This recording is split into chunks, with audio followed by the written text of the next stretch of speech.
c'est quoi le gluten? Mais tu peux manger ça, c'est du pain aux céréales. Ah ouais, même la bière, tu peux pas? Oh, ça va, c'est juste un gâteau.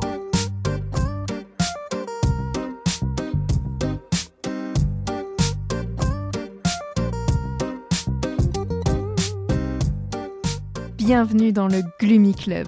Le Gloomy Club est un podcast et bien plus encore dédié au sans gluten, pour les intolérants et hypersensibles au gluten, mais également pour toutes les personnes curieuses qui souhaitent en savoir plus sur cette alimentation. Dans ce club, tu trouveras des échanges, des partages d'expériences et des patients qui ont entrepris sur le marché du sans gluten. J'espère te faire découvrir des marques, des personnes, des parcours qui te permettront de te sentir moins seul ou d'en apprendre plus sur ce domaine. Je suis très heureuse de vous accueillir pour ce nouvel épisode du podcast.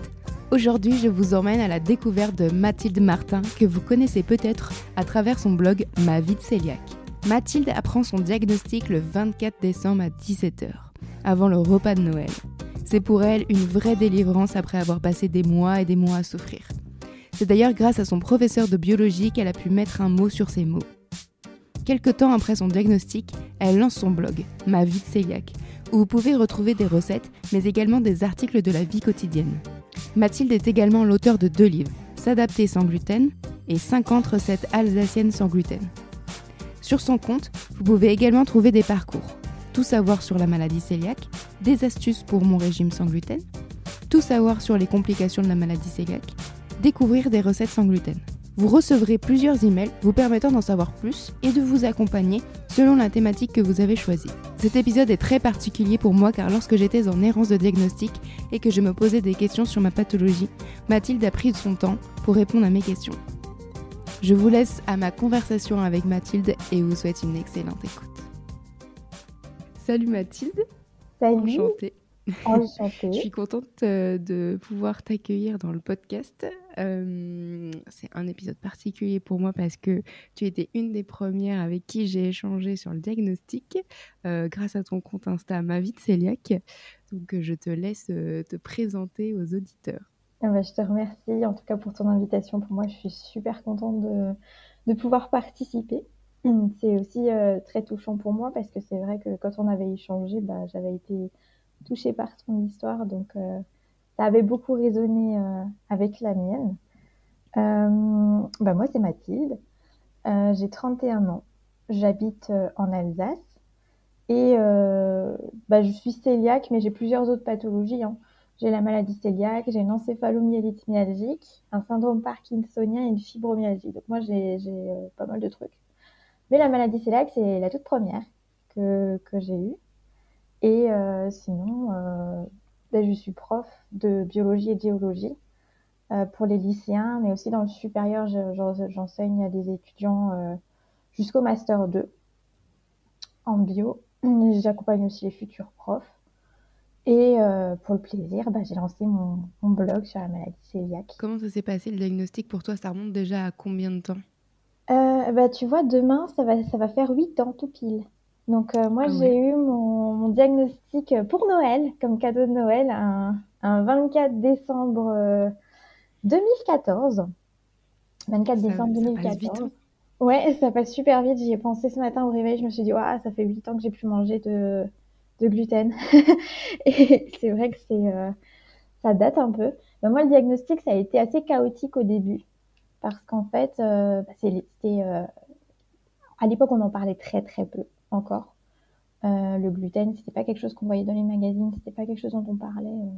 Bon, c'était pas non plus totalement inconnu. Je pense que les personnes qui ont été diagnostiquées plus tôt, c'était un peu plus compliqué encore. Mais moi, j'ai été diagnostiquée après plusieurs années d'errance médicale. J'ai eu énormément de difficultés à trouver un médecin qui soit apte ou on va dire volontaire pour me faire les tests. Parce qu'en fait, moi, j'avais des symptômes qui se sont aggravés au fur et à mesure du temps pendant mes études. Et c'était quoi comme type de symptômes que tu avais, toi, au départ? Alors, j'alternais en fait des périodes de constipation très importantes et des périodes de diarrhée très importantes. Je devais aller aux toilettes 14-15 fois par jour. Donc, quand tu fais tes études, c'est pas évident. Et puis, j'avais aussi beaucoup de soucis, de migraines, enfin, j'avais des symptômes, je me sentais jamais bien. On va dire ça comme ça. Je me sentais jamais dans mon assiette. Et donc, c'était une période où tous les 15 jours, mon ancien généraliste me diagnostiquait des gastro-entérites. Sauf que tous les 15 jours, à un moment, moi, je me suis dit, c'est pas normal. Et donc, lui, pour lui, c'était normal. Pour lui, c'était le stress de la fac, etc. Donc, j'ai beaucoup eu de difficultés euh, avec ça.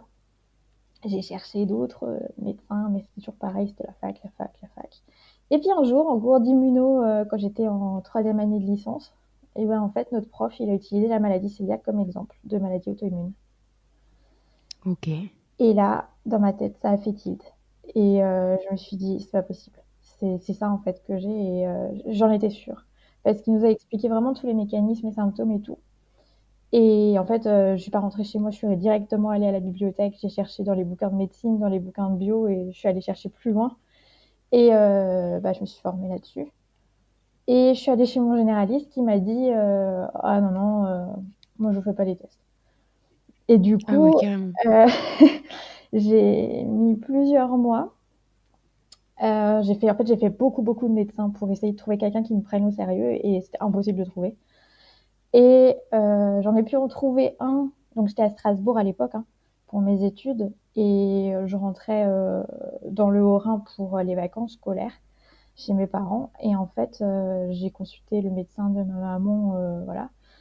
Et je lui ai demandé de me faire les tests. Il m'a dit non, pour la maladie cœliaque, je veux pas les tests. De toute façon, c'est des maladies très très rares. Personne n'a ça. Moi, j'en ai jamais vu de toute ma carrière. Je vous fais des tests pour Oh les là là. carences. Résultat des tests pour les carences, j'étais carencée en tout. Mais vraiment en Ouais. tout. Ouais. Et le médecin m'a dit ah, mais c'est normal, vous êtes étudiante, vous mangez mal. Oh là là. Insupportable. Voilà. Et donc là, on était à la rentrée de septembre 2014. Moi, je m'apprêtais à rentrer en master et à passer mon concours de prof, donc année ultra chargée pour faire les deux en même temps, avec toujours mes symptômes, mes absences, voilà. Et j'ai eu la chance de tomber sur un forum où quelqu'un parlait d'une généraliste qui lui avait diagnostiqué un cancer du sein juste à temps, alors que personne ne la croyait. Et donc, c'était un forum qui datait de 2002, enfin un truc Ouais. de Mathusalem. Et puis, Ouais, mais tu sais, je me on se suis dit, elle raccroche va un peu jamais à me ce qu'on peut, répondre. quoi. Mais oui, c'est ça. Et puis, elle avait pas mis le nom parce qu'on n'a pas le droit dans les forums. Et puis, donc, je me suis dit, je vais lui envoyer un message à cette dame. Et puis, je pensais pas avoir une réponse. Et 10 minutes après, j'avais le nom de la médecin. Trop chouette. Donc, du coup, je suis allée la consulter. Je lui ai un petit peu raconté mon parcours, ma vie. Aussi le fait que dans ma famille, il y a énormément de maladies auto-immunes. À nous tous, on les cumule presque toutes. Et puis du coup, elle m'a dit ah non, elle a dit moi je vous laisse pas partir comme ça. La maladie cœliaque je connais pas très bien, mais je vous fais les tests. De toute façon, j'en ai jamais eu des cœliaques de toute ma carrière, et je vous fais les tests, on verra bien, on fait la prise de sang. Je suis allée faire la prise de sang, Ok. ça n'a pas loupé, c'était positif. Un mois plus tard, j'étais chez le gastro-entérologue, gastro-endoscopie avec biopsie du duodénum. Et là, Ouais, on connaît. on connaît. Et puis du coup, moi j'ai eu de la chance, ils m'ont fait sous anesthésie générale. Ah oui, t'as eu cette chance, toi. Ouais, j'ai eu énormément de chance. C'est vraiment, je mesure. Et après, ouais, je l'ai fait. Et puis, les résultats sont. Ma médecin m'a appelé en fait le 24 décembre 2014 à 17h pour me dire Mathilde, Ah ouais, profite bien de ton repas juste de Noël, avant c'est le le repas. dernier. Voilà, c'est ça. Elle m'a appelé, elle m'a dit Mathilde, profite de ton repas de Noël, c'est le dernier, avec du gluten. Et du coup, c'était le branle-bas de combat chez nous, chez ma maman. Parce que mes parents sont divorcés, c'était le grand bas de combat chez ma maman, parce qu'on s'est dit non, mais c'est hors de question qu'on me fasse encore à manger du gluten si on sait que voilà. Sauf qu'on n'y connaissait rien, on savait pas ce que c'était, on savait pas dans quoi c'était, donc on a C'est vidé ça. les placards, on a essayé de regarder, et finalement j'ai fait mon Noël avec du riz. Avec Tu du t'es riz. pas dit dernier repas, allez, je profite, et puis Ah non. demain, Non, j'étais tellement contente. Déjà, j'ai fait la danse de la. Je suis assez expressive comme personne. Donc, j'ai fait la danse de la joie. Alors, ma maman, elle était pas très bien, elle pleurait et tout. Et moi, j'ai fait. Non, moi, j'ai fait la danse de la joie. Je savais. Ouais, Enfin, j'avais quelque chose, quoi. c'est ça. L'importance de savoir que on n'est pas fou, quoi. Il y a bien un C'est ça. truc, et on a quasiment la même histoire dans le sens où d'aller 15 000 fois chez le médecin traitant. Ouais. Il dit non, non, mais c'est une gastro, t'en fais pas. Ouais, mais là, les gars, ça fait 20 fois que je viens Mais pour c'est une ça, gastro. Je vais aux toilettes plus de 10 fois par jour. Enfin, non, il y a un truc, quoi. exactement. Bah, c'est exactement ça. Et en fait, chez moi, comme c'était des alternances de périodes de constipation et de diarrhée, en fait, ils me prenaient pas au sérieux. Ils disaient que c'était le stress ou que c'était Je les pense qu'on véhicules. l'a tous eu, cette Voilà, la cartouche. Bah, fameuse c'est le «c'est dans stress. ta Ouais, tête». enfin, c'est bon, les gars, le stress, il a bon dos, là. C'est dans ta tête. Moi, je rêve de devenir prof du SVT depuis que j'ai 11 ans. Je vais pas m'amuser à louper les cours comme ça à l'année de mon C'est concours. clair. Non, mais c'est ça, en fait, on voit pas, enfin, tu vois, même quand on peut en parler à des proches en disant, bah non, mais là, ça va pas, j'ai tout le temps mal au ventre. Tu vois, ils peuvent se dire, oui, bon, ça va, c'est un mal de ventre. Ouais, mais enfin, le nombre de fois où je vais aux toilettes, Ouais, tu vois, l'angoisse de se dire, là, bon, je vais pas manger parce que je sais que si je mange un truc, bah, possiblement, dans quelques minutes, il faut que j'ai une toilette à côté de moi parce que sinon, mmh. ça va être la catastrophe. Donc ça, c'est toute la charge mentale qui est Ah ouais, liée, en ouais. fait. Ouais, tu prends peur, tu te dis, «Ah, je vais manger quoi?» En fait, tu calcules tout. C'est vraiment ça. Tout Exactement. tout devient un calcul en fonction de ça. Et quand tu sors, tu réfléchis, le premier réflexe, c'est de te dire: «Où sont les toilettes?» C'est au cas où. Oui. Tu sais, C'est c'est à un ça. moment, je me suis dit: «J'aimerais trop créer un compte Insta des plus belles toilettes, des publics comme ça». Ah ouais, ah mais vraiment, mais je crois que j'avais vu un truc, mais je sais plus où, mais il me semble que, ouais, il y a des gens qui font ce genre de choses et c'est vrai que on se rend pas compte, mais quand j'étais dans les files de à la caisse Oui, et qu'il y a du monde, bah, je me disais: «Punaise, vite, vite, vite, vite!» tu sens ton ventre qui fait Ah, tu grrr sens que ça grrr, fait tu es là: quoi? «Ouh là là là là». Tu dis: «Oh mon Dieu, non, pitié, pas maintenant!» C'est «Attends 5 exactement ça. minutes s'il te plaît, attends». Ouais. Tu penses à autre chose, tu penses à autre chose. Ouais, C'est c'est ça. ça, c'est vraiment ça. Ou alors en exam, combien de fois ça m'est arrivé en exam et je me disais: «Bon, tant pis, je bâcle mon exam et puis, je sors». Ouais, Ça m'est arrivé bah, plein de oui. fois. J'ai même mon année de licence, la deuxième année de licence, je l'ai passée sur 2 ans à cause Mmh. de ça et j'avais pas encore de Ouais. diagnostic, hein. Donc ils m'ont fait passer par la mission handicap de la fac Mmh. et du coup, ils m'ont divisé mon année en 2, donc ça m'a coûté une année d'études. Ouais. Non, mais ça, c'est tous les à côté auxquels on pense pas, Mmh. tu vois, moi, pour des déplacements pro, à un moment, on s'est dit, je sais plus pourquoi, il y avait plus de place et on s'est dit: «Bah, c'est pas grave, je vais dormir avec une collègue», dans le sens où on prend Airbnb Mais oui. ensemble, on a une chambre ensemble. Enfin, moi, j'étais: «Oh là là, mais imagine, je suis Non, mal, non, non. je passe des heures et des heures aux toilettes», mais trop la Ouais, honte de non. lui Ah expliquer: ouais, «Bah, ouais. écoute, je suis malade, je vais passer la de mets de la musique». Ouais, ouais, mais c'est Tu ça. là: Ah non, non, mais c'est terrible, hein. C'est terrible. Tu sais que moi, je vis avec mon conjoint depuis donc ça fait 15 ans qu'on est ensemble, donc je suis avec lui depuis le lycée et encore maintenant, je lui dis: «Mets la musique, s'il te plaît, mets la musique». Ouais. C'est parce que ouais, c'est gênant. En fait, c'est pas tabou, on est humain, mais c'est Ouais, c'est ça. gênant. Ah bah, de toute façon, il y a plus de barrière, hein. Moi, Ah c'est bah pareil, non, ça fait plus de là, 6 ans que je suis avec mon copain. Il est au courant depuis, bah, du ah coup, voilà, c'est le ça, diagnostic, il était là. ouais. Quand on était assis dans le canapé et qu'il me voyait d'étaler jusqu'aux toilettes, je pense qu'il y a même plus Il y a à eu plus, expliquer. là non, il y a plus de tabou, hein. Et puis finalement, moi, il me dit, je sais pas, il me dit toujours, t'es tellement forte. Alors du coup, ça me fait du bien. Je me dis, ah, c'est cool, il voit, j'ai cette chance-là. Ouais, non, c'est clair que ça fait du bien parce que, tu sais, il y a une période où, enfin, tu pas ton diagnostic, t'es Oui. pas bien. Moi, je me revois dans des états où t'es quasi à poil aux toilettes et t'es en train de pleurer et que Ah oui, oui. tu tes intestins qui se tournent dans tous les sens et tu là, franchement, mais Ah ouais, ouais. enfin, tu honte, quoi, de toi. Tu te dis: «Mais dans quel état je suis, quoi? Et est-ce que ça va se terminer un jour, quoi?» Mmh. Mais c'est vraiment ça. Moi, j'ai développé de l'hémétophobie. C'est quoi L'hémétophobie, ça? c'est la phobie de vomir. Ah oui! Et Oui, oui, oui. j'ai développé ça, en fait. Donc j'avais vraiment ça et dès que j'avais mal au ventre, en fait, ça rentrait dans un mécanisme psychologique de phobie.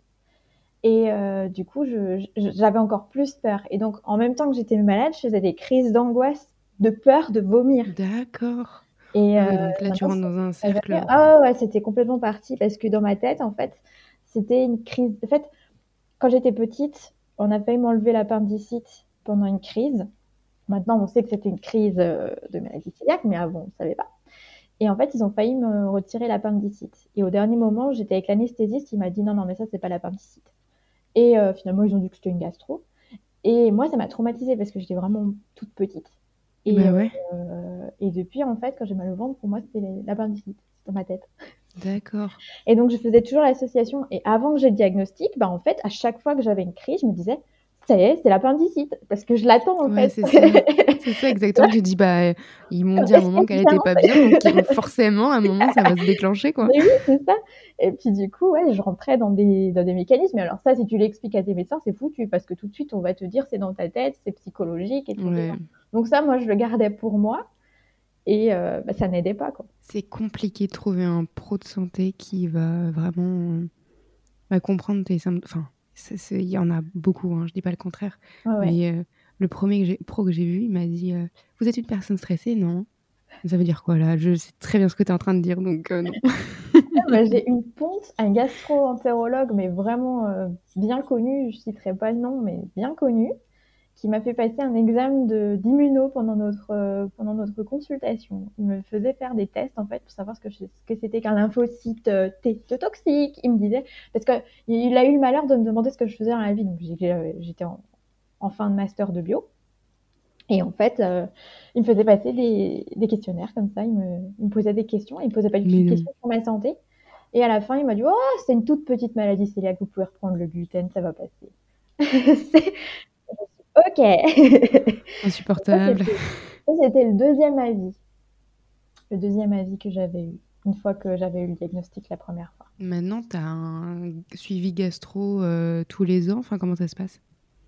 Alors, bah, en fait, c'est très compliqué parce qu'à l'époque où j'habitais Strasbourg, du coup, pour mes études, donc jusqu'en 2016, j'avais effectivement un suivi gastro tous les ans avec la personne qui m'a diagnostiqué.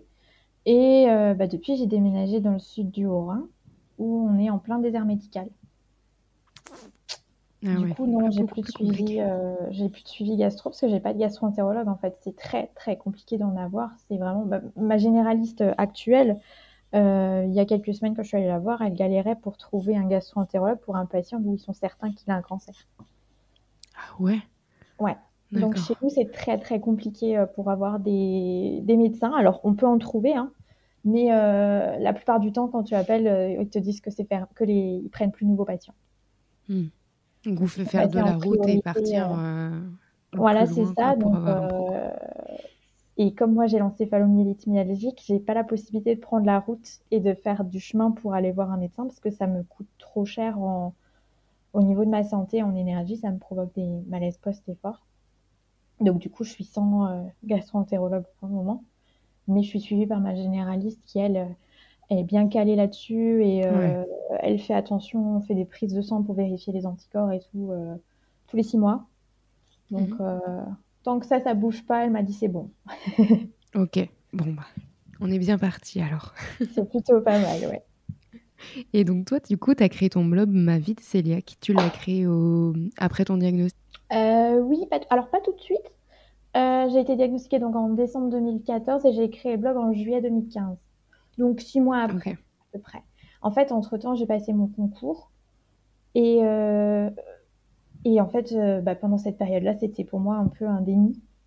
C'est-à-dire que Mhm. je mangeais sans gluten, hein, sans aucun problème, mais je mangeais des lentilles et du riz tous les midis et tous les soirs. En fait, je mangeais rien d'autre que ça et des fruits et des légumes. Et Ouais. parce qu'avec le concours, j'avais pas la possibilité de changer de vie. C'était pas possible, je pouvais pas prendre le temps bah, d'apprendre tout Mhm. simplement à faire sans. Et du coup, ben, c'était un peu, comment dire, à la bonne franquette. On C'est faisait ça. comme on pouvait. Et en faisant ça, j'ai aggravé ma santé aussi, hein. On va dire les choses comme elles sont, parce que bah, j'ai aggravé mes carences. Mais bon, c'était la réaction que j'avais sur le moment. Je pense que je pouvais pas faire Oui. autrement. Et puis, quand j'ai eu mon concours en juillet, je suis partie en vacances. Et en vacances, je me suis dit, tiens, j'ai quand même eu du mal à comprendre ce que c'était que cette maladie cœliaque. Et heureusement que j'ai pu comprendre ce que j'étais dans les bouquins de médecine et les bouquins de bio. Et je me suis dit, mais maintenant que t'es prof, en fait, c'est ton métier de vulgariser les choses.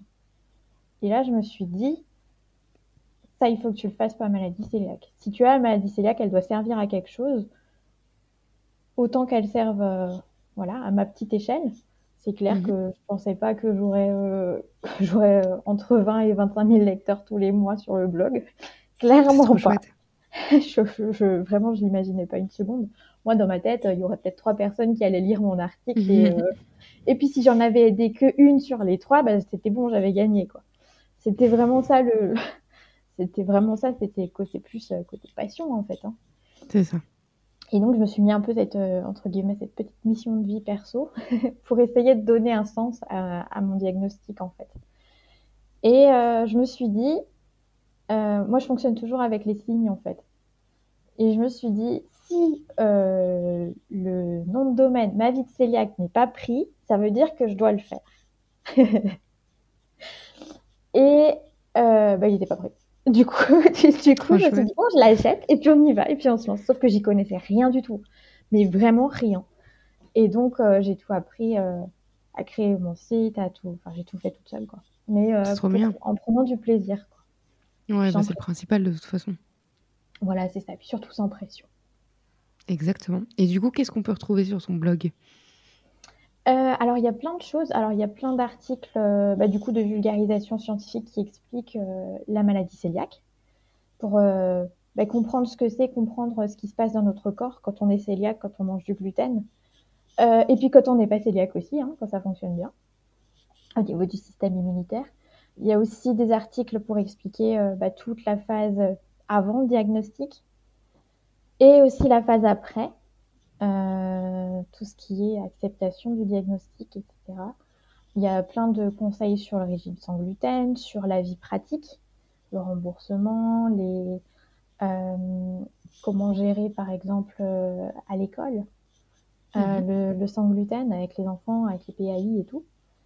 Et puis il y a plein de recettes parce que avant d'être cœliaque, j'étais passionnée de pâtisserie. Et ça a mis un petit cran d'arrêt sur le coup pendant quelques temps. Puis c'est revenu vite fait au galop. Et en fait, je me suis servi du blog pour me donner une motivation pour reprendre la pâtisserie et apprendre en fait de zéro, quoi. Parce que pour le coup, quand on apprend à faire de la pâtisserie sans gluten, c'est de zéro. C'est tout ce que tu avais vu avant, tu l'oublies, tu recommences.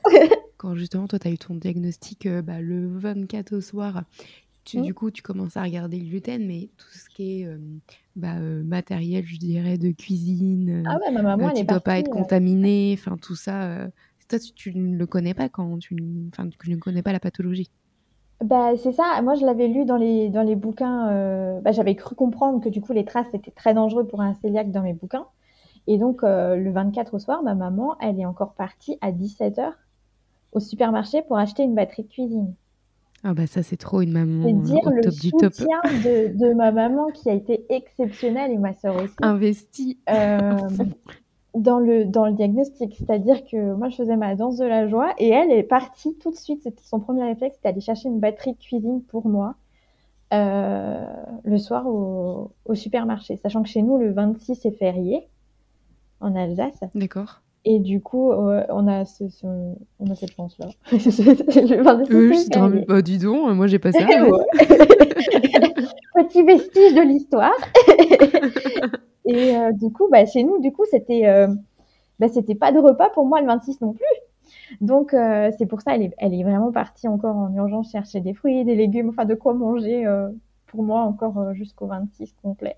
Trop mignon. Et ça m'a énormément aidée. Ils ont été exceptionnels pour ça, mes proches. Ouais, non, mais c'est bien d'avoir cet accompagnement-là parce que je pense que, après, quel est notre degré aussi d'apprentissage de la pathologie ou de l'univers, tu vois, tout médical, parce que, toi, t'es baigné dedans parce que ça fait de la bio, moi, c'est mon secteur d'activité professionnelle, donc ça va, je suis baignée dedans, mais une personne qui n'y connaît rien et qui vient d'apprendre ça et qui, forcément, va peut-être pas sur Internet, tu dois te dire, oula, c'est un monde dans quoi je m'embarque, quoi. Ah ouais, c'est vraiment très très dur et c'est pour ça que moi je voulais faire ce blog parce que j'avais vraiment envie de pouvoir donner accès aux gens à ces informations-là. Peu importe s'ils ont fait de la bio dans leur vie ou pas, jusqu'en 3e ou même pas en fait. C'était vraiment pouvoir donner aux gens les clés de comprendre ce qu'ils ont. Parce que si on ne comprend pas ce qu'on a, comment peux-tu réussir à t'infliger un régime aussi strict si tu comprends pas les risques que tu cours si tu vas au-delà en fait du régime, quoi. Exactement. Donc, et puis, il faut leur permettre aussi de comprendre aussi que ce qu'ils ressentent au moment où tout s'effondre et qu'il y a le diagnostic, c'est normal. Après ton blog, tu as écrit 2 livres. Donc, il y en a un qui s'appelle S'adapter sans gluten et un autre qui s'appelle 50 recettes alsaciennes sans gluten. Justement, le livre S'adapter au sans gluten, justement, c'était pour ça, pour les personnes qui découvrent du jour au lendemain leur diagnostic et qui ne savent pas comment ça va se passer. C'est ça. En fait, c'est une histoire qui est très chargée pour moi parce que c'est une de mes meilleures amies qui m'a dit d'écrire ce livre en 2017. En fait, cette amie, je l'ai rencontrée grâce au blog. C'est une personne qui m'a contactée et puis on est devenus très, très, très, très proches. Et elle et moi, on faisait des descentes, en fait, on appelait ça des descentes, sur les groupes Facebook pour sensibiliser les gens au risque de manger des traces. Parce que c'était vraiment la période où les gens ils disaient ah bah je suis cœliaque mais j'en mange quand même, etc. Et nous on savait la dangerosité de ça parce que malheureusement cette amie a développé les complications cancéreuses de la maladie cœliaque. Donc elle et moi c'était notre mission, c'était d'aller sur les groupes et d'aller essayer de sensibiliser au maximum, quitte à se faire, on se fait des fois démolir, hein. Mais c'était pas grave parce que si on sensibilisait une personne, c'était bon pour nous. Et parce qu'elle était dans le même, elle était dans le même état d'esprit que moi. Elle avait besoin de donner du sens à sa pathologie parce qu'elle a été diagnostiquée trop tard. D'accord. Et elle m'a dit d'écrire ce livre, donc j'ai commencé à l'écrire en 2017. Et malheureusement, elle est décédée en 2019. Et donc, j'ai eu énormément de difficultés à continuer ce livre. J'ai arrêté pendant presque 6 mois. Je pouvais plus. Ouais. C'était trop. Le choc était terrible. J'avais perdu ma moitié, en fait. Hein. C'est ça. Et après, en fait, je me suis dit, mais c'était un rayon de soleil, cette fille. Et c'est une combattante, une lionne. Elle s'est vraiment battue contre son cancer, mais comme une lionne. Et elle continuait avec le sourire tous les jours, et elle continuait d'aller sensibiliser les gens sur les groupes Facebook. Et du coup, il fallait que j'aille au bout pour elle. Parce que même si j'y arrivais pas pour moi, que je le fasse pour elle. Et du coup, je m'y suis remise. Et il a mis du temps à sortir, hein, parce que j'ai vraiment beaucoup de mal, surtout les parties complications, parce que je traite aussi de ces parties sur mon blog et sur le livre. Parce que pour moi, c'est important. L'objectif, c'est pas de faire de la terreur partout, de dire tout le monde peut avoir un cancer ou quoi que ce soit. C'est pas du tout ça. L'objectif, c'est simplement d'expliquer les faits aux gens avec les chiffres, les données scientifiques, pour que les personnes soient au courant et puissent ensuite faire leurs propres décisions, prendre leur disposition ou pas. C'est des choix personnels. Mais c'était vraiment pouvoir rendre ces choses-là concrètes et accessibles aux gens. Et du coup, j'ai réussi à le publier après une campagne Ulule en juillet 2021. Donc, tu vois, ça a mis beaucoup de temps. Ça a été très, très compliqué. Je lui ai dédié. Et puis, entre-temps, en 2020, j'ai publié 50 recettes alsaciennes sans gluten. Ça, pour moi, c'était un peu plus simple émotionnellement à publier. Et voilà, mais pour moi, ça a été très, très important de publier ce livre parce que c'est pas un livre qui a été publié avec des éditeurs, donc c'est un livre qui n'aura jamais une portée très grande puisqu'il n'y a que moi qui gère ça de mon côté, c'est de l'auto-édition.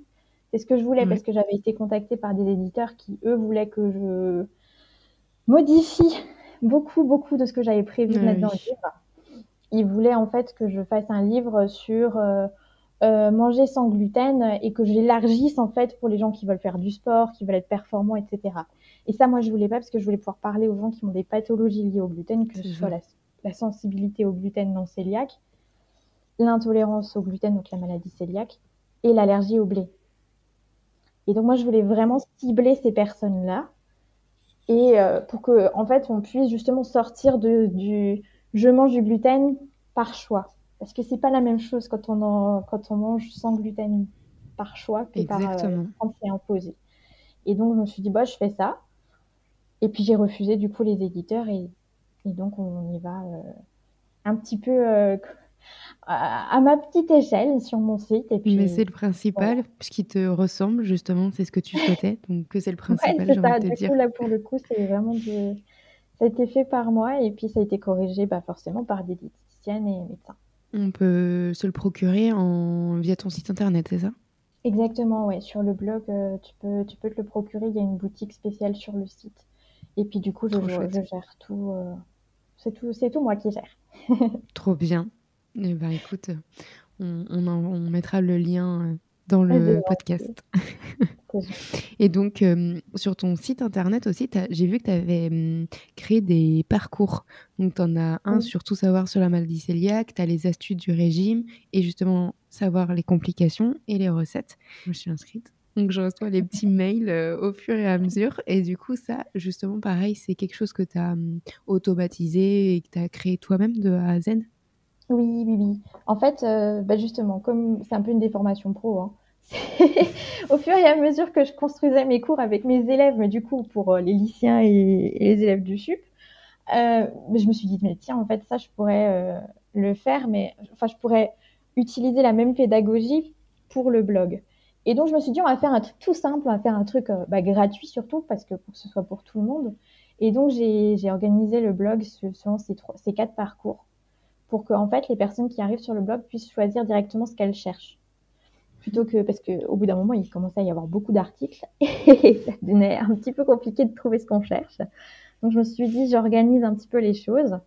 Et je voulais faire un fil conducteur, en fait, pour que les personnes qui n'y connaissent absolument rien pour le moment puissent être guidées de A à Z. Parce que c'est difficile pour une personne qui n'y connaît rien de tomber directement sur un article sur les complications. C'est le meilleur moyen de faire C'est stresser ça. quelqu'un.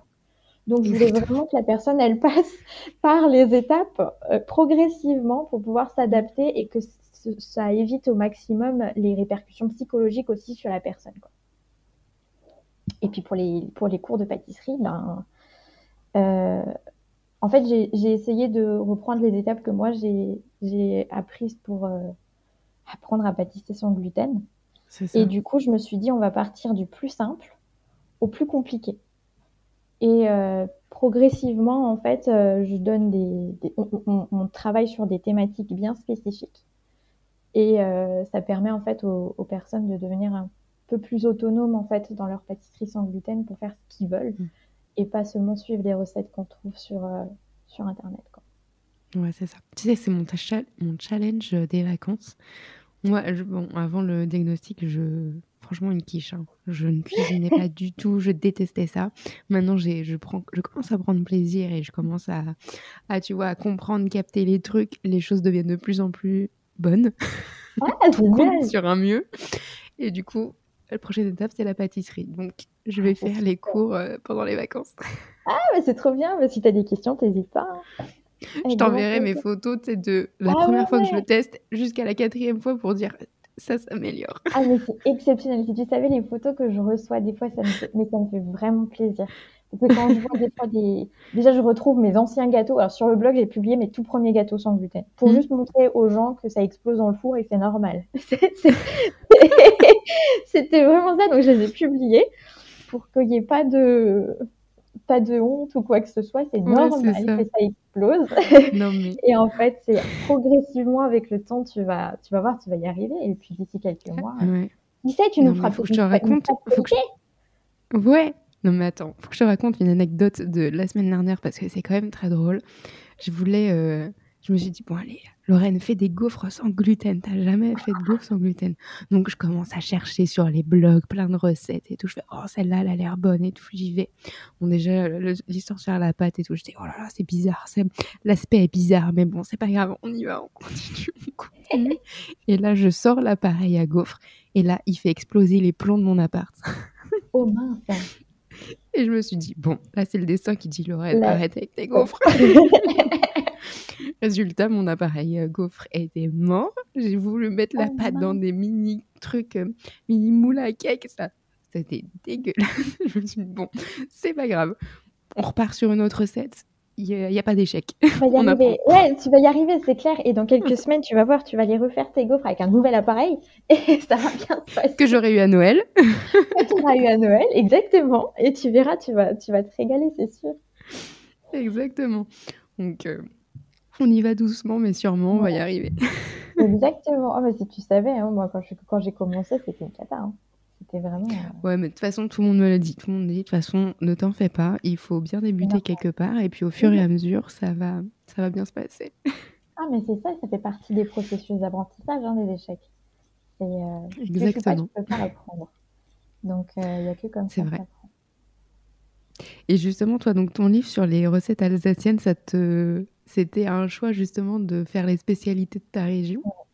Oui, parce qu'en fait, chez nous, disons que en plus, en ce moment, avec la période de Noël, chez nous, en fait, les recettes sont traditionnellement ancrées, on va dire ça comme ça. C'est ça? Et quand tu es cœliaque, c'est vraiment une période très, très compliquée. Alors, je pense que c'est pareil dans les autres régions aussi, mais c'est vraiment très, très compliqué les périodes des fêtes parce qu'on a des marchés de Noël partout. Tu peux pas descendre dans ta rue, n'importe où. Tu as des marchés de Noël en permanence avec que des spécialités qui contiennent du gluten. Et c'est très, très, très dur. Et en fait, je me suis rendu compte qu'il n'y avait pas, en fait, à l'époque, de blogueurs d'Alsace en fait, sans gluten. Et donc, je me suis dit, bon, du coup, je vais essayer.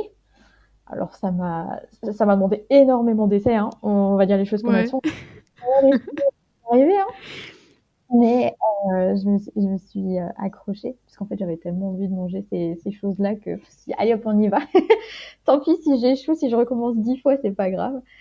Et du coup, ouais, j'ai fait la liste, en fait, de toutes les recettes vraiment qui sont très ancrées chez nous et que les touristes adorent manger, mais aussi que nous, en fait, on fait tout le temps dans l'année. Et je les ai attaquées les unes après les autres, jusqu'à toutes les adapter. Et après, j'ai publié le livre, ça tombait bien parce qu'en fait, c'était en plein pendant le confinement. Et moi, je viens d'une famille d'imprimeurs, en fait. Dans ma famille, on a une imprimerie depuis 100 ans dans la famille, donc ça se transmet de père en fils jusqu'à mon papa. Et en fait, pendant le confinement, c'était fermé. Et donc moi, le confinement, ça a été très compliqué parce que j'avais d'un côté ma maman qui était en réa dans le coma sous les tentes militaires à Mulhouse. Donc elle s'en est sortie, elle est là. Elle est là. Mais c'est pas une période très sympa. Non, ça a été très très compliqué parce qu'on était vraiment en plein. Déjà, j'habite à côté de Mulhouse, donc Mulhouse pendant le Covid, c'était la partie la plus voilà. Et donc nous, on l'a vécu de plein fouet. Et de l'autre côté, j'avais mon papa qui a dû fermer son entreprise. Et donc moi, en fait, je me suis raccrochée au livre pour essayer de supporter cette période qui n'était pas très simple. Et donc, on a travaillé ensemble là-dessus pendant la période du confinement pour qu'il puisse l'imprimer à ce moment-là. Ce qui m'a permis à moi aussi de pouvoir le faire sans faire une campagne Ulule avant. C'est ça. Au niveau financement, de pouvoir avancer les frais. Et du coup, c'est sorti juste après, en septembre 2020. Et je m'attendais pas, en fait, à avoir autant de personnes qui me disent « Ah, c'est trop bien, ça nous manquait ». Et du coup, ça m'a vraiment, vraiment fait du bien. Parce que moi, je m'attendais à sortir un truc qui allait tomber dans les oubliettes au bout de... Voilà, je me suis dit, on n'est pas si attaché que ça à nos recettes régionales. Et en fait, si. Et je pensais pas à ce point-là. Du coup, ça m'a vraiment fait beaucoup, beaucoup de bien. Donc, non, c'est trop bien. J'étais contente. Et puis surtout, on va le dupliquer pour toutes les régions. Ah bah ouais, honnêtement. Alors moi, je suis pas spécialiste des autres recettes, honnêtement. Mais je suis prête en Bretagne, là, les galettes, c'est sans gluten. Alors, on va falloir qu'on trouve des autres choses. Vous êtes innovant, alors du coup, c'est pas mal, ça. Oui, mais bon, tu vois, par exemple, la crêpe. La crêpe, c'est du froment, donc il y a du gluten. Donc, on peut trouver des recettes de crêpes sans gluten. Ouais, c'est chouette, ça. Mais honnêtement, moi, je serais ravie de découvrir les recettes des régions comme ça, sans gluten. On va se faire un bus tour. On va faire toutes les régions de France. Ce serait génial. Franchement, ce serait vraiment super parce que, honnêtement, personnellement, je voyage très, très peu à cause de mes pathologies et tout. Et ça, c'est vraiment le genre de truc, ça me tenterait tout de suite, quoi. Non, mais attends, on va prendre, tu sais, les bus des chanteurs, là. Ah ouais. Les lits et tout. Donc, comme ça, t'es tranquille, toi. Tu peux te reposer. Nous, moi, je conduis. On met des toilettes dans le bus, comme ça, on est tranquille. Alors déjà, parfois, c'est compliqué de conduire avec ma Zoé, qui a un petit gabarit. Alors, avec un bus tour, possible qu'on ait des accidents. là là, tu m'étonnes. Non, mais c'est vrai que les recettes traditionnelles, franchement, ça c'est un truc, moi, j'adore ça. Mm. C'est- Ouais. Bon, on se note ça on se dans un note petit ça, coin de ouais, la tête. pour plus tard, quand on a besoin de projets, là, on va se lancer. C'est ça. Et donc, du coup, là, on va arriver à la dernière partie du podcast, donc la gloomy partie. Je voulais savoir, du coup, ton plat préféré est sans gluten. Oui, alors tu vois, je vais aller à l'encontre de tout ce que je t'ai dit jusqu'à présent. Moi, c'est la pizza sans gluten, donc rien d'alsacien. J'adore. Très triste, total. Non, moi, c'est la pizza. Ça a toujours été la pizza. On valide. Et du coup, tiens, j'ai une petite question pour toi. Tu achètes une pâte pizza sans gluten ou tu fais ta propre pâte? Je fais la mienne. Je fais Et la bah, tu me mienne. donneras la recette si Ouais, elle n'est pas sur le blog. elle est sur le blog. Ah bah, parfait. Elle est sur le blog et j'ai longtemps galéré, hein. Mais Je comprends. là, maintenant, je la fais moi-même. Après, honnêtement, on va se dire les choses en toute sincérité. Quand je bosse, j'ai pas le temps de la faire moi-même. Oui, Donc, c'est ça. je la fais moi-même le week-end, mais quand je fais des pizzas à la semaine, je l'achète. Ok, c'est bien. Parce que, Je- c'est pas possible, hein. On est humain. On est d'accord. On est humain. Ton compte Instagram préféré sans gluten? Bah, tu vois, on parlait des recettes traditionnelles. Moi, j'aurais envie de vous recommander le compte de Marjorie, qui s'appelle Intol Heureuse. Ah, je connais pas. Marjo, c'est une copine à moi. On s'est rencontrés, bah, pareil, hein, avec la maladie cœliaque. Elle a une autre pathologie. Mais elle fait beaucoup de recettes du sud de la France. Ouais. Et là, récemment, elle a publié des sacristains sans gluten. Et franchement, Ah ouais, je suis sur son compte là. ouais, elle fait des trucs qui sont super. Et elle fait du sans gluten, sans lactose et sans Et œufs. sans œufs. Ah ouais. Donc, elle a difficulté plus par rapport à ce que moi je fais, hein. Et franchement, elle fait des trucs qui sont super. Et c'est vraiment elle que j'aime le plus suivre. Alors, déjà parce que c'est une copine à moi, mais surtout aussi parce que je connais son parcours et je sais que pour réussir à faire ses recettes, ça demande énormément d'énergie et de travail derrière. Ouais, Et ça vaut le coup d'essayer. trop bien. Et ben on le Franchement. mettra en lien pour que Ouais. les personnes puissent aller le voir parce que tu vois, je ne connaissais pas. Ah bah, c'est bien, du coup, tu vois, ça permet un peu de découvrir d'autres C'est ça, choses. exactement. Bah, c'est exactement pour ça que je fais cette petite partie parce que je pense que tu vois, d'avoir des recommandations d'autres personnes, c'est toujours un plus. Ah ouais, mais t'as raison. C'est Et vrai. du coup, ton restaurant préféré sans gluten? Alors malheureusement, j'ai pas de restaurant préféré parce que ça n'existe pas chez nous. Non. Ça n'existe pas en Alsace des vrais restaurants pour cœliaques qui sont vraiment sans gluten. Sans gluten, c'est pas ce qu'il y a chez nous. Par contre, je peux te recommander une super boulangerie sans gluten. Ah, vas-y. Ça s'appelle l'Eden Vas-y. sans gluten à Aubernais. C'est dans le Ok. 67, donc c'est un petit peu en dessous de Strasbourg, mais ils ont aussi une boutique à Strasbourg. Ok, Et franchement, c'est pas mal du tout. c'est pas mal. Et bah Ouais, écoute, on va c'est pas mal. aller voir ça. Dès qu'on est dans le coin de Ouais. Strasbourg, Si t'as on y l'occasion, va. les marchés de Noël et tout, franchement, C'est vrai que j'ai sans jamais fait gluten, ça. c'est super. Ah, je te le recommande. Mm, Je te le recommande, c'est magique. c'est vrai. Ah C'est dans ouais, ma ouais. wishlist Ah, avant super. mes 35 ans, allez. Bah, du coup, tu penseras à moi. L'Eden sans gluten et je te C'est ça. recommande les éclairs au café. J'adore les éclairs. Putain, ça fait 2 ans que j'ai pas Ouais. mangé d'éclairs. Éclairs au café sans gluten, sans lactose. Franchement, ils sont très très bons. Eh ben super. Eh ben je me note ça et j'irai tester. Je t'enverrai des photos.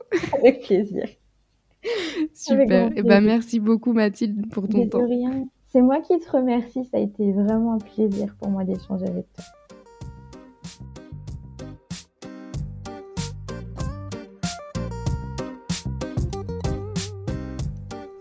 Merci d'avoir écouté cet épisode.